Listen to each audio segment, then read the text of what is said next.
ایک خاتون جب بھی اپنے شوہر کی پسند کا کھانا لاتی تو شوہر کہتا اچھا ہے لیکن میری ماں اس سے بہتر پکاتی ہے۔ بیوی شوہر کو مسکرا کر دیکھتی اور چلی جاتی، اور جب بھی بیوی اچھا پرفیوم لگاتی وہ اس سے کہتا ہے کمال ہے، میری ماں کی خوشبو کی طرح ہے، وہ مسکرا کر رہ جاتی۔ اور اس طرح اس خاتون نے ساری زندگی ایسے ہی الفاظ سن سن کر گزاری، ماں کرتی ہے، ماں کہتی ہے، ماں کا پرفیوم، ماں کا کھانا پکانا وغیرہ وغیرہ۔ بیوی ہر بار مسکرا کر رہ جاتی۔ شادی کے 27 سال بعد ان کی والدہ کا انتقال ہو گیا۔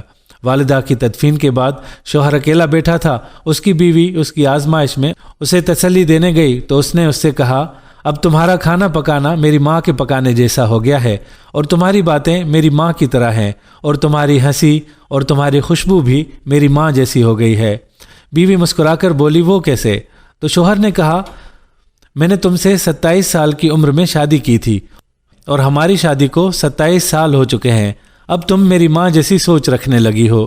بیوی کہنے لگی آپ ریاضی کے پروفیسر ہیں پھر بھی آپ کا حساب غلط ہے۔ شوہر نے کہا وہ کیسے؟ بیوی کہنے لگی میں جب تک زندہ ہوں آپ کی ماں کے برابر نہیں بن سکتی، ان کے 54 سال دینا میرے 10 سال کے برابر نہیں ہو سکتے، اور جس کے قدموں کے نیچے جنت ہے میں ان کے برابر نہیں ہو سکتی۔ خاوند فرط جذبات سے رو پڑا اور کہنے لگا کیا تمہیں کبھی میری ماں سے تشبیہ دینے کی تکرار سے پریشانی نہیں ہوئی؟ میں ہر کام میں ماں کو یاد کرتا، ان کی تعریف کرتا تھا جیسا کہ دوسری خواتین کرتی ہیں۔ اس نے کہا نہیں، کبھی نہیں، بلکہ معاملہ اس کے برعکس ہے۔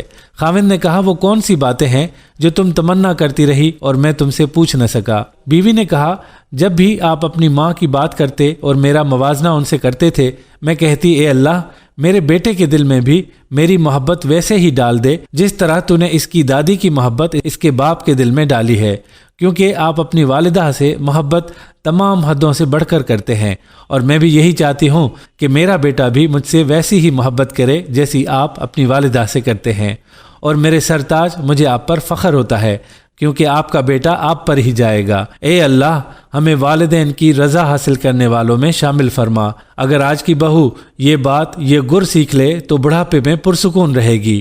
آج کسی کے بیٹے پر قبضہ جمانے کی کوشش کل اپنے بیٹے کو ہاتھوں سے نکال دے گی، کیونکہ دنیا مکافات عمل ہے۔